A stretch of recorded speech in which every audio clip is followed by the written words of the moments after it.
businessman finds his ex-wife sleeping in the square and does something shocking. Michael Thompson was walking hurriedly through Union Square in downtown New York City when something made him stop dead in his tracks.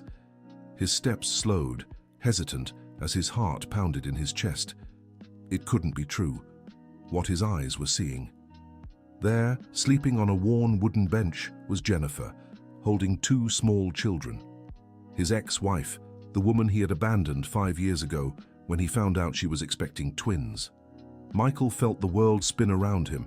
His legs trembled, and he had to lean against a nearby tree to keep from falling. Jennifer was wearing the same green jacket he remembered giving her on the last Christmas they'd spent together. Now it was faded, with a few tears in the sleeves. The two children, who must have been about 5 years old, slept nestled against their mother's chest, like two little birds seeking warmth. The businessman looked around, hoping someone would appear to tell him this was a mistake, a cruel prank. But the square was nearly empty on that Tuesday afternoon. Only a few passers-by hurried by, paying no attention to the family sleeping on the bench. Michael approached slowly, his heart hammering in his chest. The children had curly brown hair, exactly like his when he was little. Their noses, the shape of their faces, even the way they slept with their mouths slightly open. They were his children. There was no doubt. Jennifer opened her eyes slowly, still drowsy.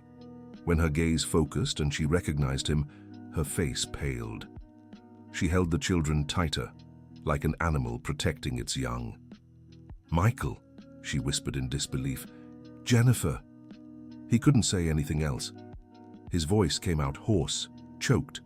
She tried to stand quickly, waking the children in the process. The little ones murmured and opened their eyes, confused. "Mommy?" One of them, a little girl, asked in a small voice. "It's okay, sweetheart. Mommy just needs—" Jennifer looked at Michael with panic in her eyes. "Needs to take you somewhere else." "Wait." Michael reached out, but she pulled back. "Please, don't run." "What do you want?" Jennifer's voice trembled, but there was a hardness in it he didn't remember from before. Michael looked at the children, who were now watching him curiously. The boy had a small scar on his forehead, and the girl clutched a worn-out teddy bear. "They're my children," he said, more to himself than to her. "Now they are?" Jennifer laughed bitterly. 5 years later, you realize they're your children." The children looked between the two adults, not fully understanding what was happening, but sensing the tension in the air. "Mommy, who is this man?" the boy asked, hiding behind his mother. Jennifer closed her eyes for a moment, taking a deep breath. He's someone Mommy knows, Ethan, don't worry." Ethan, the name she had always said she'd give their son if they had a boy. And the girl must have been Emma, the name they'd chosen together one night, joking about what their children would be like. "Are you—" Michael couldn't finish the question.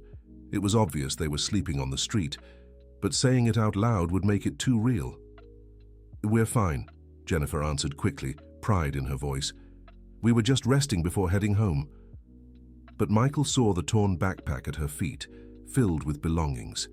He saw the children's wrinkled clothes, their worn-out shoes, the paleness in Jennifer's face that told him she hadn't eaten properly in a long time. "Jennifer, for God's sake." "No." She stood up, holding the children's hands. "I don't want your pity. We don't need you. But you're sleeping on the street." Dear listener, if you're enjoying the story, don't forget to like and especially subscribe to the channel. It helps us a lot as we're just starting out. Now continuing. "So what?" Jennifer lifted her chin defiantly. "At least we're together.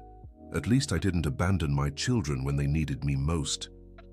The words hit Michael like a punch to the gut. He remembered that conversation 5 years ago in the apartment they had shared. Jennifer had just told him she was pregnant with twins, and he had said children would get in the way of his promising career. "Jennifer, I was young. I didn't know." "You were 28, Michael, not a child." Ethan tugged at his mother's jacket sleeve. "Mommy, I'm hungry." Michael's heart broke at the words. He glanced at the expensive watch on his wrist, then at the thin children. It was almost 4 in the afternoon. "Let me take you all to get something to eat," he said, pulling out his wallet. No, Jennifer replied firmly, but Michael saw her hand tremble slightly. Jennifer, they're my children too. Now they are. Where were you when they were born? When Ethan had pneumonia at 2? When Emma broke her arm at the playground? Where were you on all those nights I stayed up singing to them so they'd stop crying? Each word was a sharp blade. Michael swallowed hard. I didn't know. You didn't want to know. There's a difference. Emma began to cry softly, frightened by the argument. Mommy, why are you mad? Jennifer immediately knelt to her daughter's level, softening her voice. Mommy's not mad at you, sweetheart. It's okay. Michael watched the scene, seeing how she could be both strong and tender at the same time. A wave of regret hit him so hard it nearly knocked him over. At least let me pay for a hotel for you tonight, he insisted. What gives you the right? The right of a father who should have been there from the start. Jennifer stared at him for a long moment. Her eyes, once full of love when they looked at him, now held only exhaustion and distrust. Seth and Emma, come here. She called the children closer. We're leaving. Wait. Michael stepped forward. Please, just let me help. One night. A place to sleep properly. A warm meal. And then what? Jennifer asked bitterly. Tomorrow you'll go back to your big-shot businessman life and we'll go back to the streets. No, Michael ran a hand through his hair, desperate. I really want to help. Why now? It was a simple question, but it left him speechless. Why now? Because seeing his children sleeping on a park bench had shattered something inside him he didn't know still existed. Because the guilt he'd buried deep for 5 years had resurfaced with full force. Because I was wrong, he finally said. Completely wrong. Jennifer laughed humorlessly. Took you 5 years to figure that out. Ethan timidly stepped closer to Michael. Are you the daddy who went away to make money? The world stopped. Michael looked at Jennifer, who averted her gaze, ashamed. I had to explain somehow, she murmured. You told them I was traveling? I said you were working far away, that you'd come back someday. They asked about you a lot. Michael knelt to Ethan's level, his eyes burning. Hi, Ethan. Did you bring presents? The boy asked innocently. Emma also stepped closer, still clutching her teddy bear. Mommy said you'd come back when you made enough money to buy us a big house. Michael had to close his eyes to keep from crying right then. When he opened them, he saw Jennifer wiping silent tears. I did bring something, he said, reaching for his wallet. There were no toys, but he had some cash. How about we go get a snack? The children looked at their mother, waiting for permission. Jennifer hesitated for a long moment. Michael saw the moment she gave in, not for him, but for her children's hunger. Just a snack, she said firmly. And then you go back to your life. They walked in silence to a nearby diner. Ethan and Emma ran a little ahead, excited at the prospect of food. Michael watched as Jennifer didn't take her eyes off them for a second, like a lioness protecting her cubs. At the diner, the children devoured sandwiches and drank juice, as if they hadn't eaten in days, which was probably true. When was the last time you ate? Michael asked quietly. Yesterday, she lied. But he saw she barely touched her own sandwich, making sure the kids ate first. Jennifer, don't start, she cut him off. Don't try to play the hero now. Ethan finished eating and looked at Michael curiously. Why did you take so long to come back? The innocent question hit him like lightning. How do you explain to a 5-year-old that he'd abandoned his family out of fear and selfishness? Daddy's job is really complicated, he stammered. But now you're going to live with us? Emma asked hopefully. Jennifer stiffened. Emma, sweetheart, Daddy has his own life. But he said he'd come back when he got money, and he's here, so he did. The child's logic was devastating. Michael looked at Jennifer, who was clearly uncomfortable.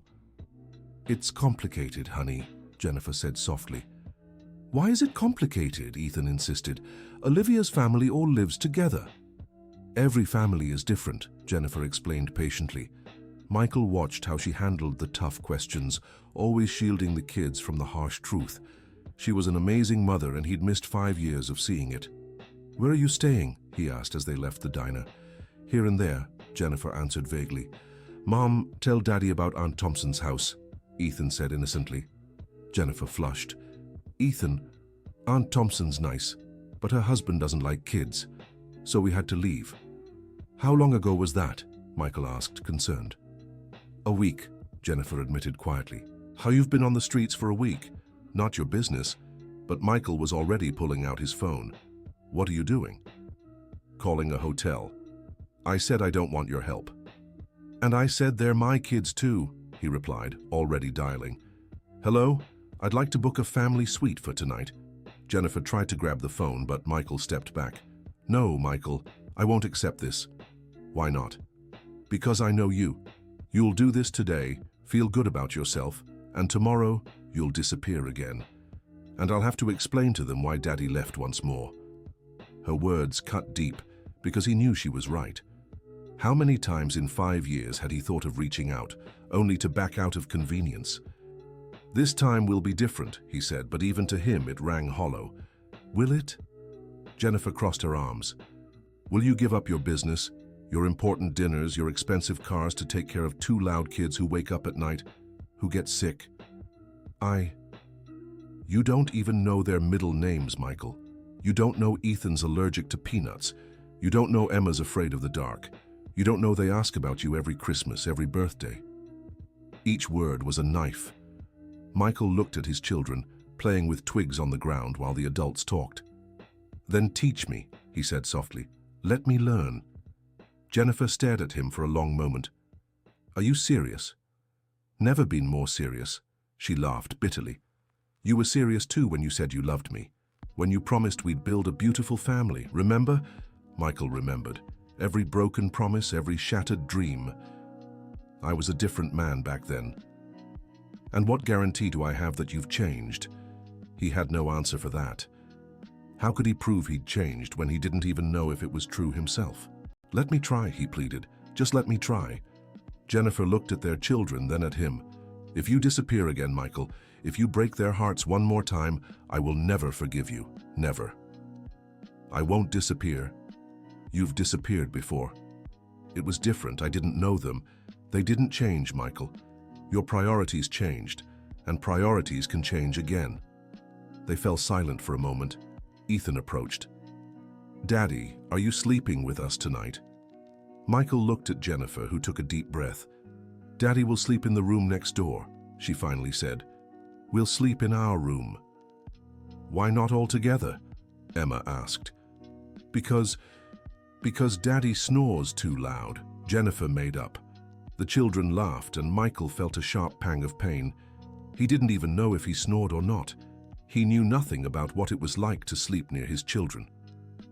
At the hotel, Michael paid for 2 rooms, as Jennifer had requested. When the clerk asked for identification, he realized he didn't even know his children's full last names. "Ethan and Emma Miller," Jennifer said quietly. "They have my maiden name." Another stab to his heart. She had given them her name, not his. In the rooms, the children were thrilled by the soft beds, the clean bathroom, the television. To them, it was a palace. "Mommy, look! There's real shampoo!" Emma shouted from the bathroom. Jennifer smiled, but Michael saw tears in her eyes. "How long has it been since you slept in a bed?" he asked softly. 3 months, she whispered. "I lost my job. Couldn't pay rent." "What job did you have?" "Cleaning. I worked nights at an office, but I had no one to watch the kids, so I took them with me. The boss found out and fired me." Michael's chest tightened. While he slept in his penthouse on the Upper East Side, she had been cleaning offices at night with their children in tow. And before that, different jobs: sales clerk, cashier, waitress. Always losing them because I couldn't find childcare. It's a cycle. Can't get work because you have no one to watch the kids. Can't pay for childcare because you have no work. "Why didn't you come to me?" Jennifer laughed bitterly. "I did. Many times." "What do you mean?" "I called your office at least 20 times the first year. They always said you were in meetings, traveling, left messages that were never returned." Michael's blood ran cold. He vaguely remembered his assistant mentioning calls from a Jennifer, but he told her to say he wasn't available. Jennifer, forget it. She cut him off. It's in the past. But it wasn't. It hung between them, a 5-year chasm of pain and abandonment. Ethan came out of the bathroom in clean pajamas. Daddy, are you going to take a shower too? Yes. Michael forced a smile. Cool. Will you read us a story after? Michael glanced at Jennifer, who gave a reluctant nod. Of course. Dear listener, if you're enjoying the story, don't forget to like and subscribe to the channel. It really helps those of us just starting out. Now, back to the story. In his room, Michael took the longest shower of his life. He let the hot water run over his face, mixing with the tears he could finally shed. His children had suffered 5 years of hardship while he lived in luxury. How could he ever forgive himself? When he returned to the next room, he found the children in pajamas sitting on the bed waiting for the promised story. What story do you want? He asked, sitting on the edge of the bed. The one about the princess who became a warrior, Emma said excitedly. I don't know that one. Mommy made it up, Ethan explained. It's about a princess who lost her castle but became a warrior to protect the people she loved. Michael looked at Jennifer, who blushed slightly. It was obvious the story was about her. You tell it, Mom, Emma pleaded. Jennifer sat on the other side of the bed and began the story. Michael was mesmerized, watching how she changed her voice for each character, how she made the children laugh during the funny parts and moved them during the sad ones. She was a born storyteller. When the children fell asleep, they stepped into the hotel hallway. You're an amazing mother, Michael said softly. I had to learn to be. I had no choice. Jennifer, about those calls. Forget it.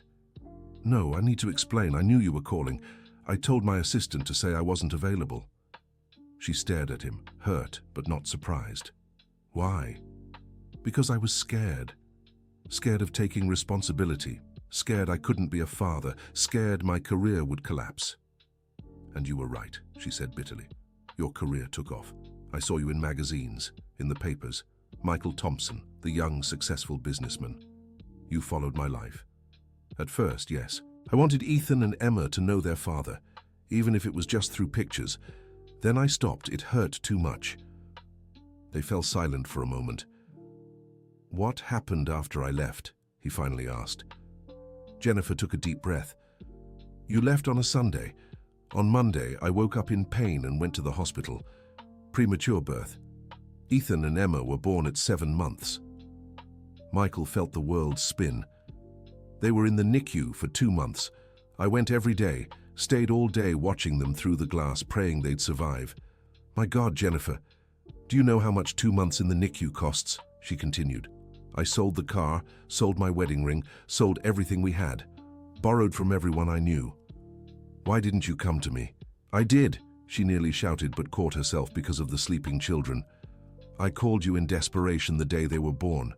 Your assistant said you were in a very important meeting and couldn't be disturbed. Michael remembered. It was the meeting with the Japanese investors, the one that had changed his professional life. While he was closing the biggest deal of his career, his children were fighting for their lives in the NICU. When they finally left the hospital, I was completely in debt, lost the apartment, moved in with my mother. Your mother? Mrs. Wilson? She helped as much as she could, but her pension was small. And taking care of 2 premature babies, they were always sick. Doctor's appointments every week. Michael remembered Mrs. Wilson, a sweet woman who had always treated him like a son. She must hate him now. And then? Then my mother had a stroke. I had to choose between taking care of her or working to support the children. I chose to take care of her. How did you survive? Social benefits, some help from neighbors, odd jobs I could do from home, sewing, baking to order, anything so I wouldn't have to leave and leave my mother alone with the kids. Is she okay? Jennifer took a long time to answer. She passed last year. Michael closed his eyes. Mrs. Wilson was gone for good, and he hadn't even known. After that, it got even harder. Without her pension, without anyone to help with the kids, that's when I lost the last steady job I had. That's why you're on the street. That's why we're on the street, she confirmed. 3 months sleeping in shelters when there's space, on park benches when there isn't. Michael felt a deep rage at himself. While all this was happening, he was dining in expensive restaurants, traveling abroad, buying new cars. Jennifer, I'll fix this. I'll get you a home. With what money? She interrupted him. What do you mean, with what money? I have money. Do you? She laughed bitterly. You haven't changed at all, Michael. Still think money solves everything. It solves their hunger. It solves having a roof over their heads. And when you get tired of footing the bill, when another more important business opportunity comes up, when some new girlfriend complains you have kids, the question about a girlfriend caught him off guard. I don't have a girlfriend. Not now, but when you do. She was right. He hadn't thought of any long-term plan. He was acting on impulse, out of guilt. I won't abandon you all again. How can I believe that? It was a fair question, and he had no answer. Give me a chance to prove it. Jennifer stared at him for a long moment. You know what the worst part is, Michael. It's not even that you left. It's that you came back.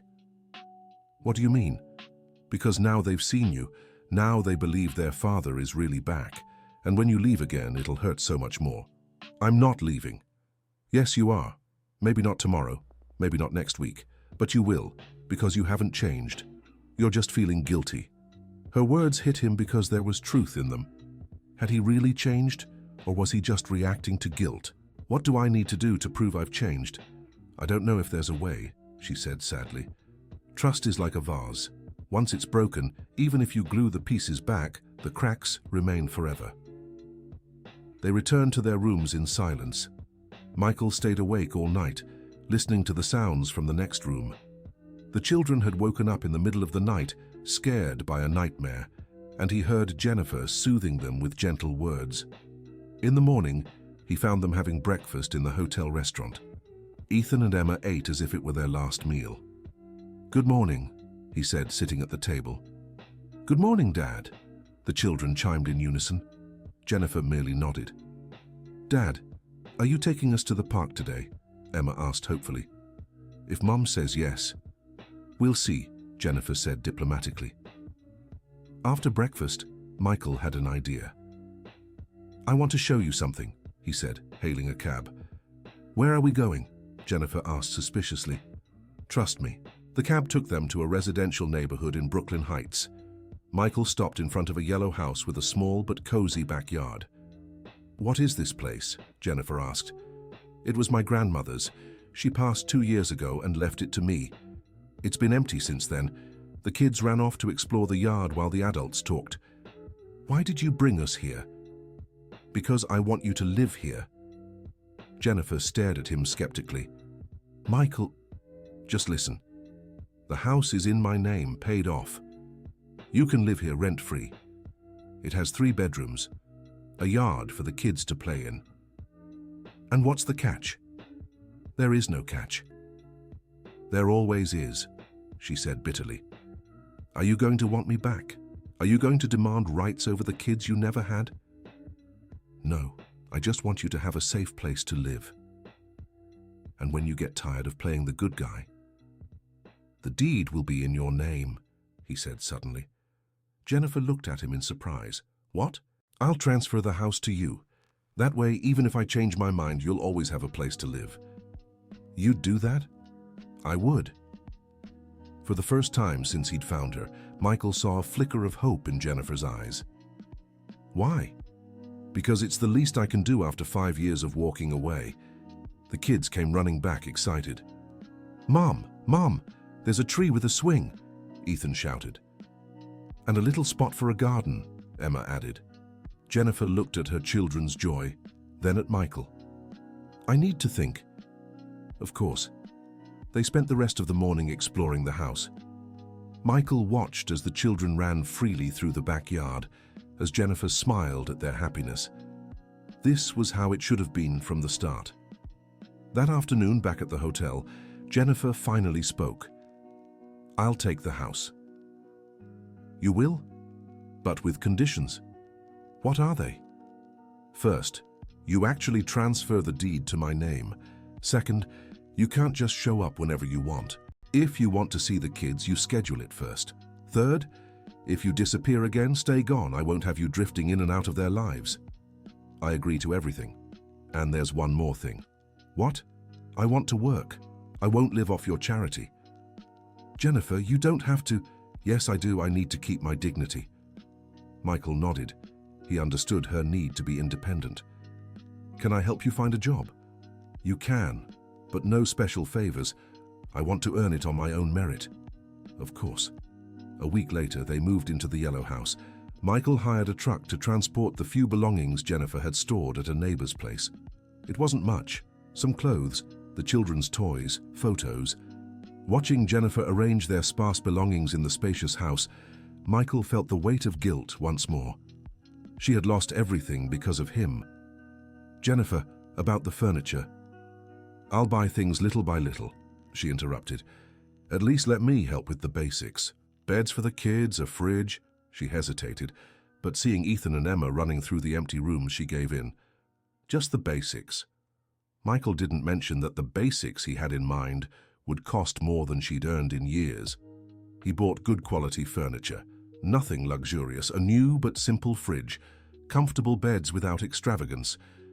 Dear listener, if you're enjoying the story, take a moment to like and especially subscribe to the channel. It helps us a lot as we're just starting out. Now, continuing, once everything was settled, Michael said goodbye at the front door. Can I come see you tomorrow? He asked. You can, Jennifer replied, but call first. Of course. He was leaving when Ethan ran after him. Daddy, aren't you staying here? Michael knelt to his son's height. No, son. Daddy's going to sleep at his own place. Why? How could he explain to a 5-year-old that his parents no longer loved each other? That some things were broken and might never be fixed? Because Daddy and Mommy are friends, but we don't live together. Like Uncle John and Aunt Mary. Exactly. Ethan seemed to accept the explanation. He hugged his father tightly before running back inside. Michael drove to his Upper East Side apartment with a heavy heart. The place that once felt perfect now seemed empty and cold, lifeless, without children's laughter or the smell of home-cooked meals. In the days that followed, he settled into a routine. He called every morning to check in, spent a few afternoon hours with the kids, and helped with small household tasks. Jennifer found a job at a local bakery. The owner, Mr. Johnson, was a kind man who didn't mind her bringing the children for the first few days until she found a school. She's a good woman, Mr. Johnson told Michael when he stopped by for bread. Hardworking, honest. The kids are well behaved, they don't bother anyone. I know, Michael replied with pride. Are you her husband? Ex-husband, Michael corrected. Ah. Mr. Johnson nodded knowingly. Sometimes life pulls good people apart. What matters is, you're still raising the kids together. But Michael knew it wasn't quite like that. He wasn't raising them together. He was trying to make up for 5 years of absence with sporadic visits and gifts. The first crisis came 2 weeks later. Emma woke up with a high fever in the middle of the night. Jennifer, desperate and without a car, called Michael. She's burning up and won't stop crying, Jennifer said over the phone, her voice thick with worry. I'm on my way, Michael replied, jumping out of bed. At the hospital, as they waited for the doctor, Emma cried in her mother's arms. Michael felt utterly useless. What do I do? He asked desperately. Nothing, Jennifer answered, rocking their daughter. There's nothing you can do. It wasn't a criticism, just a fact. He didn't know how to soothe a sick child, didn't know what medicine to give, didn't know anything about being a father in a crisis. Teach me, he pleaded. Jennifer looked at him, surprised. What? Teach me how to be a father. For real. Michael. Please. I don't want to just be the guy who shows up on weekends with presents. I want to know what to do when they're sick, when they have nightmares, when they fight with each other. Jennifer was silent for a moment. It's not something you learn from a conversation. It's something you learn by living it. Then let me live it. Let me really be part of their lives. The doctor called before she could respond. Emma had a simple virus, nothing serious, but needed to be monitored for a few hours. Michael stayed at the hospital all night, watching Jennifer care for their daughter with a dedication that amazed him. She didn't sleep a wink, staying alert to Emma's breathing, her temperature, her comfort. "How did you learn to do this?" he asked in the early hours. "By doing," Jennifer replied, without taking her eyes off Emma. "By making mistakes, trying again, asking other parents, reading online.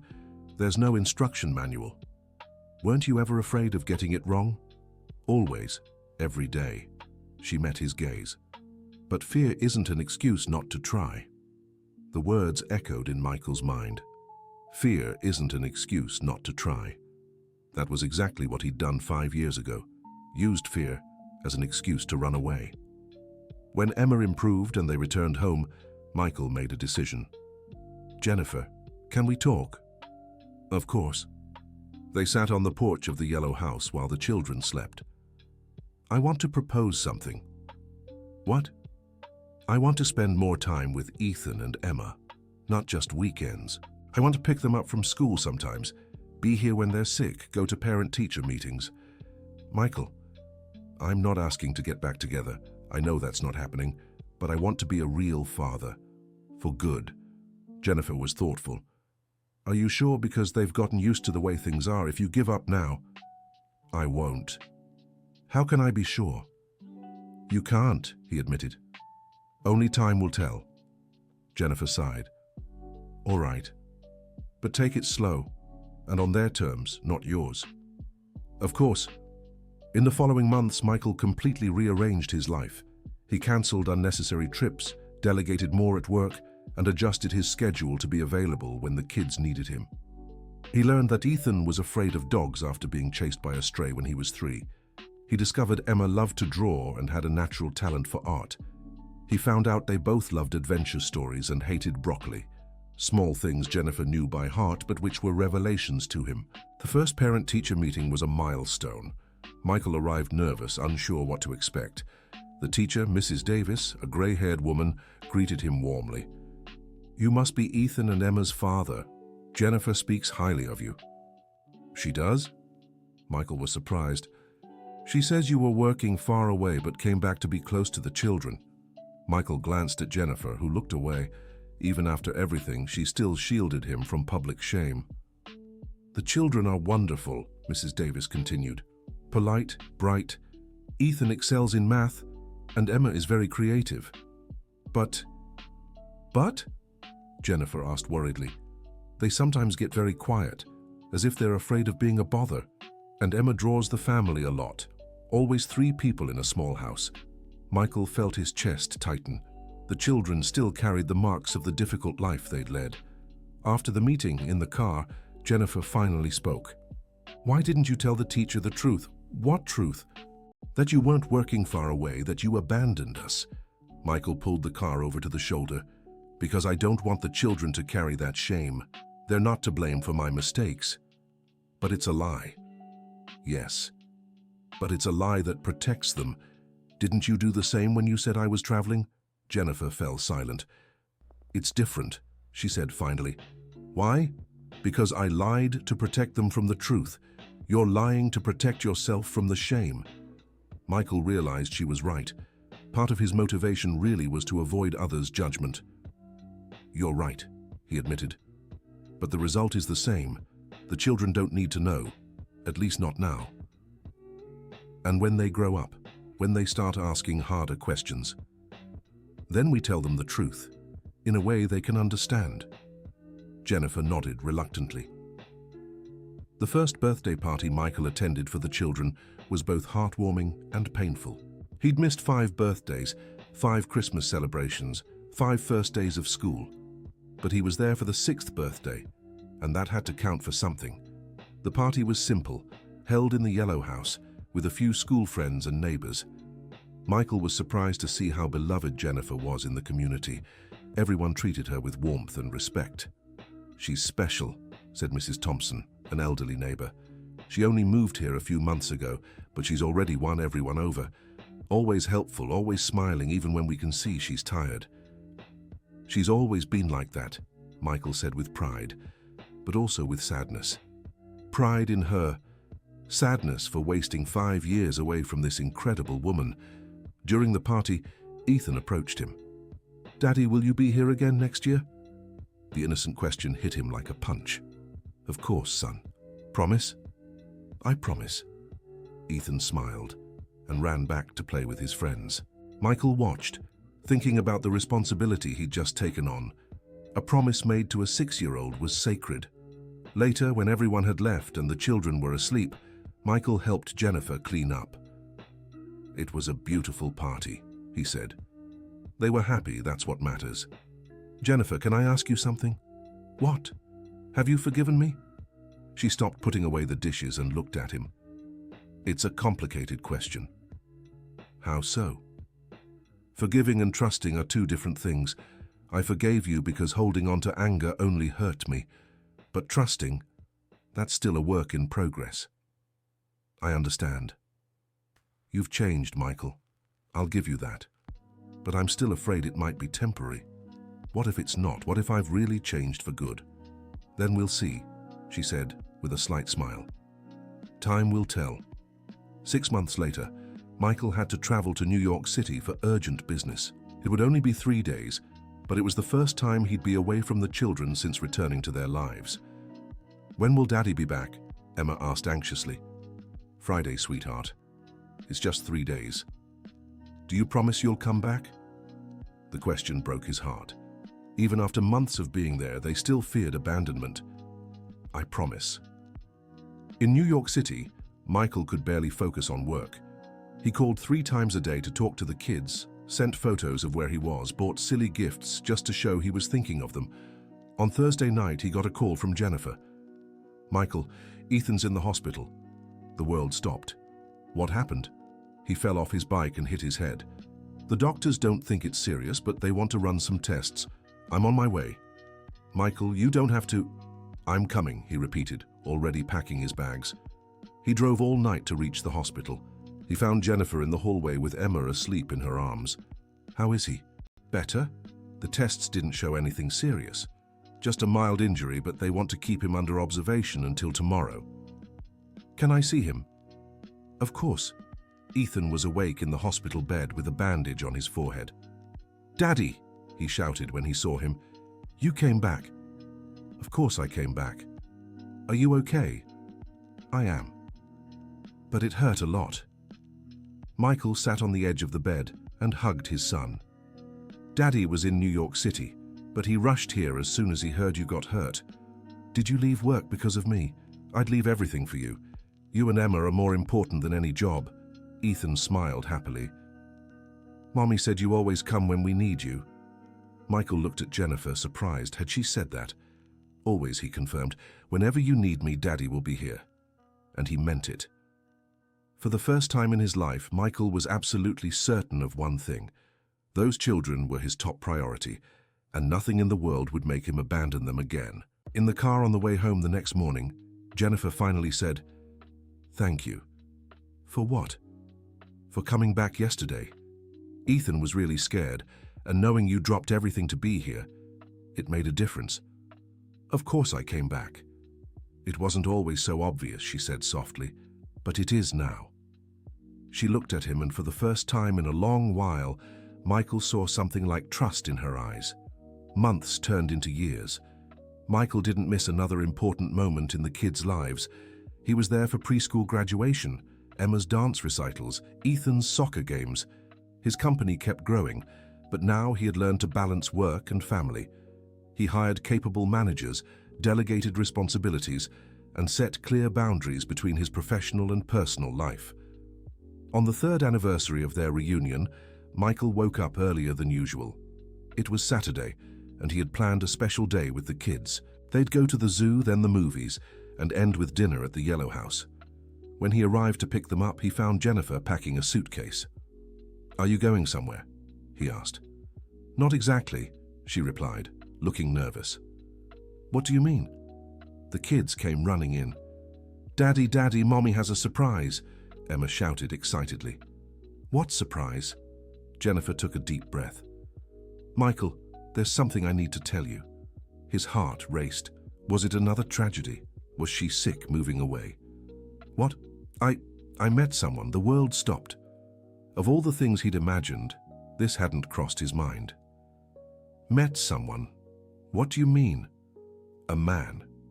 David. He works at the neighborhood library. We've known each other for a few months. Michael felt like he'd been punched in the gut. Are you dating? We are, she confirmed, blushing slightly. And the kids know? They do. They like him. It's true, Daddy, Ethan chimed in. David knows lots of cool stories. And he taught Emma how to play chess, Emma added. Michael tried to process the news. Jennifer was seeing someone. After 3 years of fighting to regain her trust, another man had achieved what he couldn't. Michael? Jennifer called, concerned. Are you okay? I'm fine, he lied. That's great news. But it wasn't. It was devastating. Are you sure you're all right? Yes, you deserve to be happy. And he truly believed that. Jennifer deserved all the happiness in the world. The problem was he'd secretly hoped that happiness would be with him. During the zoo outing, Michael tried to act normal, but he was completely shaken. The children chatted excitedly about David, about how funny he was, how much he knew about animals, how he made Mom smile. Daddy, aren't you happy that Mom found a boyfriend? Ethan asked innocently. Of course I'm happy, Michael forced a smile. David said boyfriends are people who really like each other and want to take care of one another. That's true. Like you and Mom when you were married. The innocent question felt like a stab to the heart. Something like that, yes. At the movies, Michael barely paid attention to the film. His mind was racing, processing the new reality. Jennifer had moved on. She'd found someone who made her happy, and he had lost his chance to win back his family forever. At dinner, he finally met David. He arrived at the Yellow House with flowers for Jennifer and comic books for the kids. He was a kind man, around her age, a literature teacher at the public library. He spoke affectionately about Ethan and Emma, showing genuine interest in their lives. Michael, right? David extended his hand. Jennifer talks about you a lot. Does she? Michael shook his hand, trying not to show the jealousy he felt. Yes, she says you're a wonderful father, that you completely changed to be there for the kids. Michael looked at Jennifer, surprised. She had spoken well of him to her boyfriend. I tried to make up for some past mistakes, he said diplomatically. We all make mistakes, David smiled. What matters is having the courage to fix them. During dinner, Michael watched how David interacted with the family. He was gentle with the kids, without forcing a closeness that wasn't there yet. He was affectionate with Jennifer without being possessive. He was respectful toward Michael, acknowledging his role as their father. In short, he was everything Michael hadn't been 5 years ago. David, do you have kids? Michael asked. No, I never had the chance to be a father, but I love children. I've worked with them at the library for years. And it doesn't bother you that Jennifer has kids? Bother me? David seemed genuinely surprised by the question. On the contrary, Ethan and Emma are part of Jennifer. You can't love her without loving them too. David's simple, honest answer made Michael even more uncomfortable. It was exactly the attitude he should have had years ago. After dinner, as David said goodbye, Michael helped Jennifer clean the kitchen. He seems like a good man, Michael said, trying to sound sincere. He is. Very good. How long have you known each other? 4 months, but we only started dating 2 months ago. And is it serious? Jennifer stopped drying a plate and looked at him. Why all these questions? Michael realized he was being intrusive. Sorry, it's just strange, seeing you with someone else. Strange how? I don't know. I always thought maybe one day we...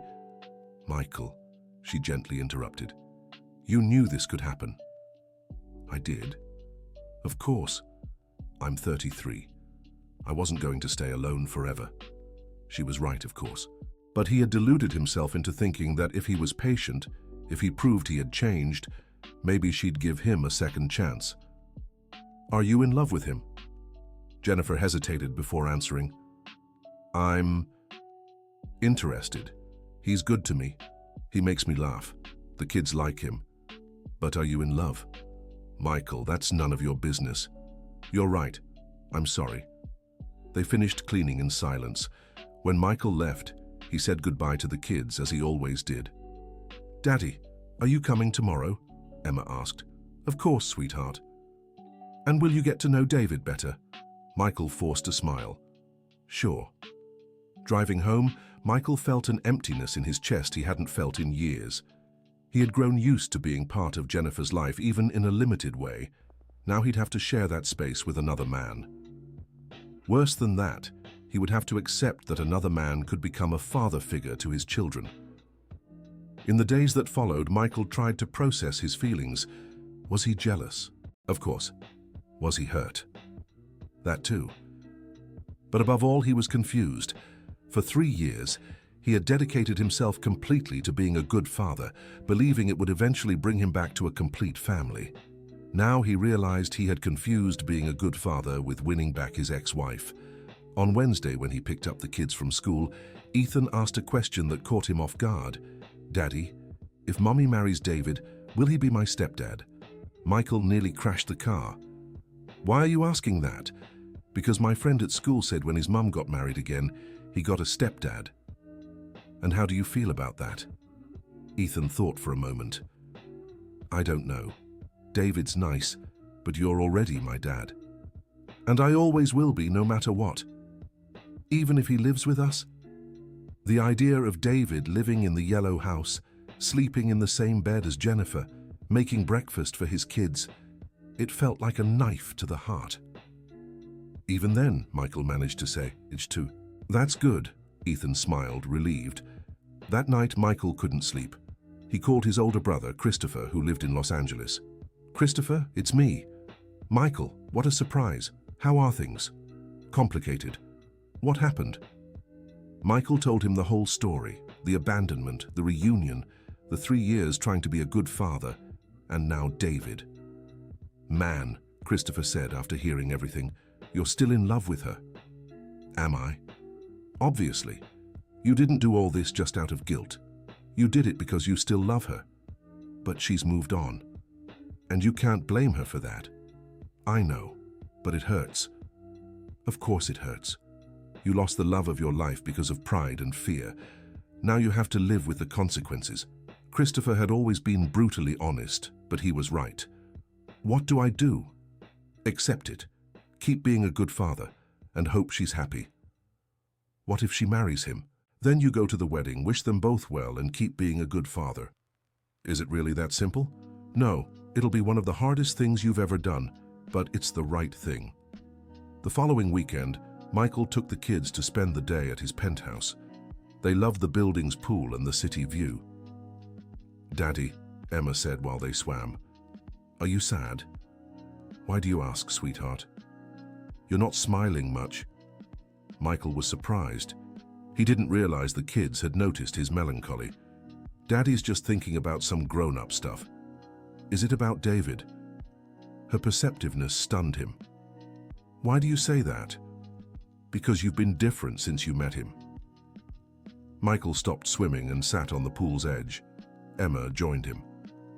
Honey, do you like David? Yeah, he's nice to me and Ethan. And do you think Mommy likes him? I think so. She smiles differently when he's around. What do you mean, differently? I don't know, she just looks brighter. The childlike yet precise description made Michael's heart ache even more. And does that make you happy? Yes, Emma answered without hesitation. Mommy deserves to smile like that. By the edge of his luxurious penthouse pool, Michael realized his 8-year-old daughter was more mature than he was. She was genuinely happy for her mother's happiness without thinking of herself. You're right, sweetheart. Mommy deserves to smile like that. What about you, Daddy? Don't you have a girlfriend? No. Why not? How could he explain that he'd spent 3 years secretly hoping to win her mother back? Because Daddy's focused on you two. But you can like someone and still love us. You can? Of course, like Mommy with David. Once again, a child's simple logic left him stunned. That night, after taking the children back, Michael had an honest conversation with himself. There were 2 options: accept the new reality and adapt to it, or fight against it and likely lose access to the children in the process. The choice was obvious. The following week, when David came over for dinner at the Yellow House, Michael made a genuine effort to get to know him better. "Jennifer said you're a literature teacher," Michael said as the men washed dishes while the women and children watched TV in the living room. "I am. I teach at the public library and also have a small private class. It must be rewarding to work in education." "It is. It doesn't pay much, but it's worth every penny, especially when you see a child discovering the joy of reading." Michael admired the passion in David's voice. "Do Ethan and Emma like to read?" "Ethan prefers adventure books. Emma loves fairy tales, but the less sugar-coated versions. She has a strong personality." "Takes after her mother," Michael smiled. "Definitely." They fell silent for a moment, washing the dishes. "Can I ask you something?" David finally said. "Of course." "Does it bother you that I'm dating Jennifer?" Michael nearly dropped the plate he was drying. "Why do you ask?" "Because if I were in your place, it would bother me." David's honesty completely disarmed him. "It does bother me," Michael admitted, "but not for the reason you might think."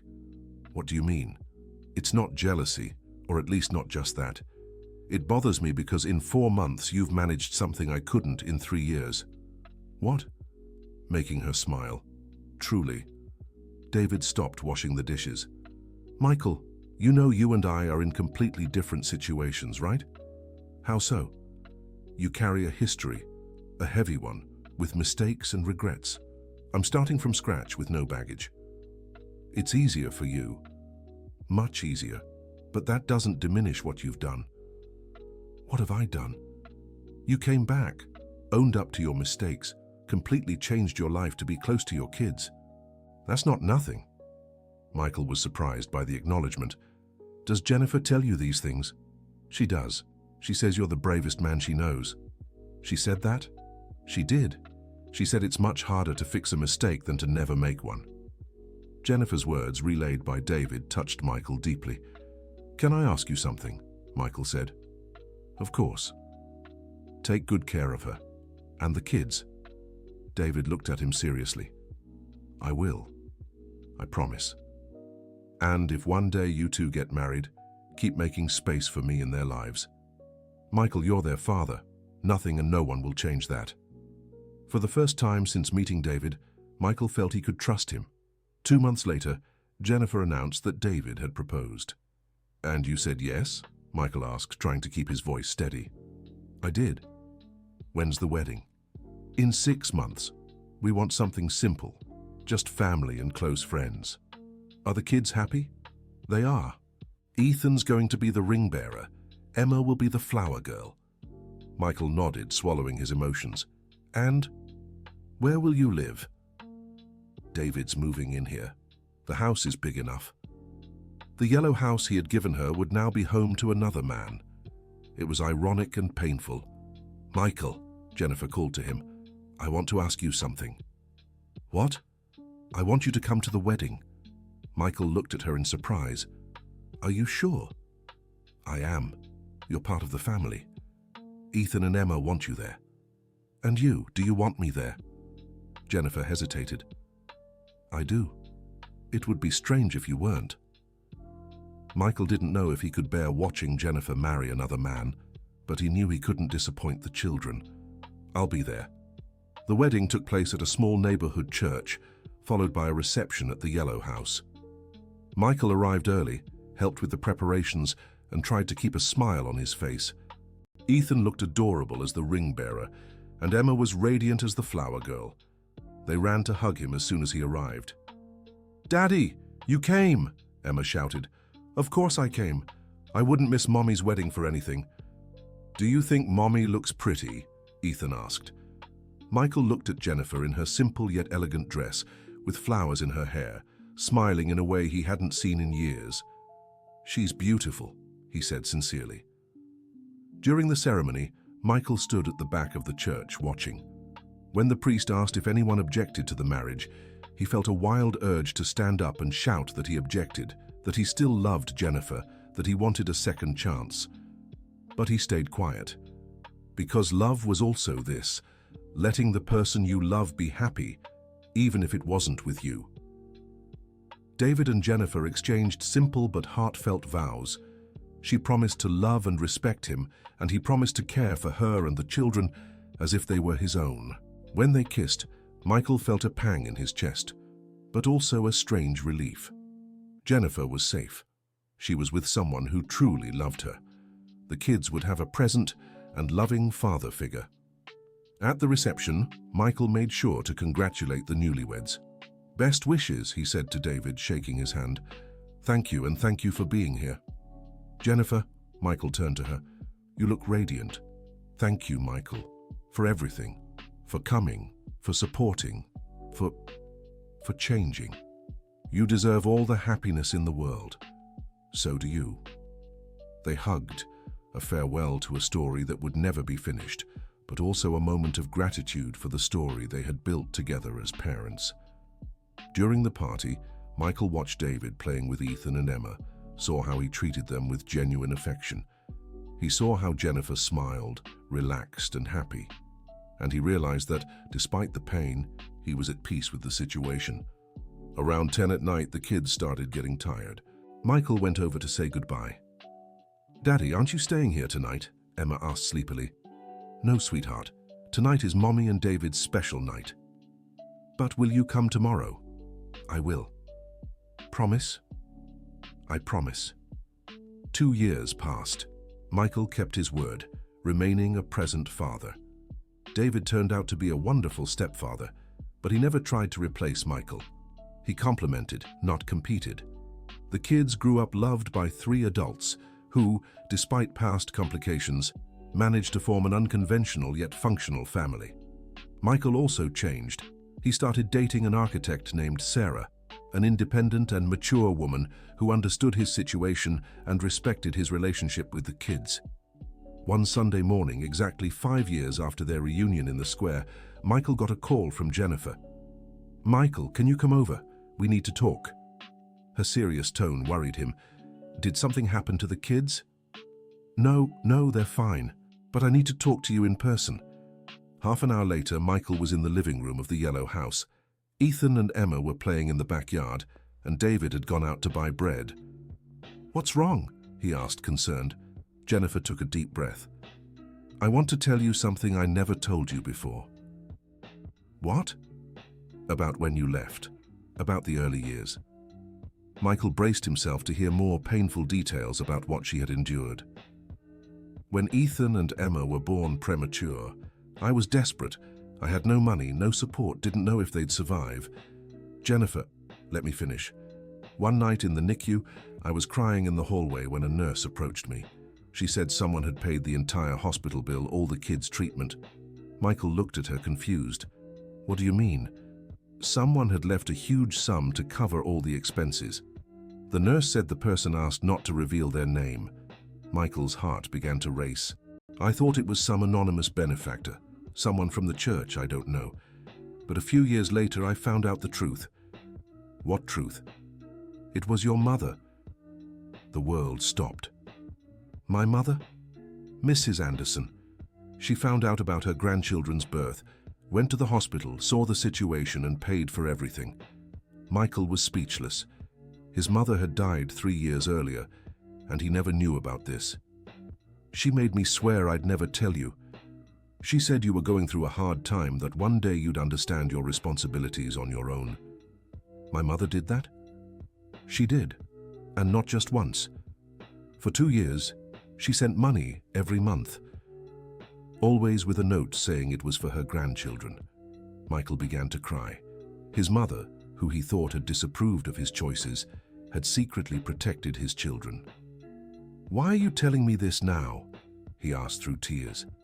"Because Ethan and Emma asked about the grandmother they never knew, and I think they have the right to know they had a grandmother who loved them even before they were born.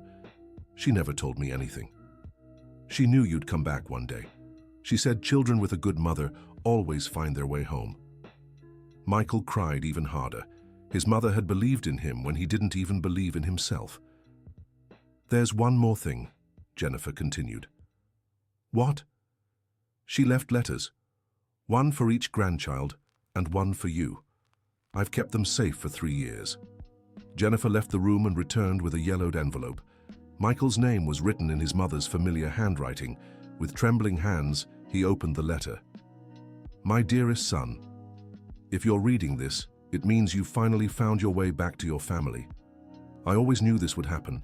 I know you think I disapproved of your choices, but that's not true. I only disapproved of you letting fear take over. You were always my most sensitive, most emotional child, and sometimes sensitivity can paralyze us. I took care of your children because they're my grandchildren, but mostly because I knew one day you'd take on that responsibility. Ethan has your eyes and your observant nature. Emma has your stubbornness and determination. Jennifer is an extraordinary woman. She raised 2 wonderful children practically alone, always protecting your memory for them. She deserves all your gratitude and respect. I hope by the time you read this, you've learned that family isn't about perfection. It's about presence. It's about being there when they need you most. Be happy, my son, and let them be happy too. With all my love, Mom." Michael finished the letter with tears streaming down his face. His mother had understood everything, forgiven everything, protected everyone. "The children's letters," he managed to say. "I'll give them to them when they turn 18. She asked for that. Just then, Ethan and Emma came running into the room. "Daddy!" "Why are you crying?" Emma asked worriedly. Michael pulled them into a tight hug. "Daddy's crying from happiness, sweetheart." "Why from happiness?" "Because I found out you had a grandmother who loved you so much, even though she never got to meet you." "Grandma Anderson?" Ethan asked. "You know about her." "Mommy told us. She said she was really kind and took care of us when we were babies." Michael looked at Jennifer with gratitude. "And she said she's in heaven watching over us now," Emma added.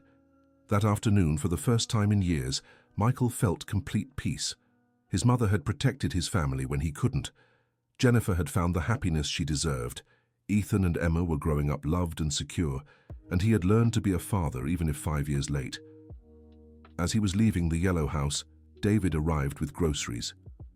"Hey, Michael. Everything okay? Your eyes are red." "Everything's fine, better than fine." David smiled without fully understanding. "That's good." "David?" "Yes?" "Thank you." "For what?" "For taking care of my family." "Our family," David gently corrected. And it was true. They had become an unconventional but real family. A family built on the ruins of the past, yet solid in the present. 6 months later, at Ethan and Emma's 4th grade graduation, Michael Thompson sat in the front row beside Jennifer, David, and Sarah. 4 adults who loved the same 2 children, each contributing in their own unique way to their happiness. When Ethan stepped onto the stage to receive his diploma, he waved at all 4 of them. When Emma did the same, she blew kisses. "They're special," Sarah whispered. "They really are," Michael agreed. "You did a good job," she said. "We did a good job," he corrected, glancing at Jennifer and David. After the ceremony, they all went out to dinner together to celebrate. Ethan and Emma were overjoyed, talking about what middle school would be like and their dreams for the future. "When I grow up, I want to be a teacher like David," Emma said. "And I want to run a company like Dad," Ethan added. "You can be anything you want," Jennifer said proudly. "It's true," Michael agreed. "You have all our support." "All of us?" Emma asked, looking at the 4 adults. "All of us," they answered in unison. And that was the magic of their makeshift family. Ethan and Emma didn't just have one father and one mother. They had 2 fathers and 2 mothers. They had more love than they knew what to do with. That night when Michael got home, he found a framed photo Sarah had left on the table. It was from the graduation, showing Ethan and Emma surrounded by the 4 adults, all smiling. On the back, Sarah had written, "Families aren't defined by perfection, but by love." Michael placed the photo on his nightstand and smiled. His journey had begun with abandonment and fear, had passed through guilt and regret, but had ended with love and redemption. It wasn't the family he had originally dreamed of, but it was better. It was real, it was honest, built on a solid foundation of forgiveness and growth. And most importantly, Ethan and Emma were happy. That was all that mattered. The end. Now, tell me what you thought of this heartwarming story of redemption and family. Do you believe Michael made the right choices? How about leaving your honest thoughts about this journey of a father who learned to love? Don't forget to like and subscribe to the channel for more touching stories.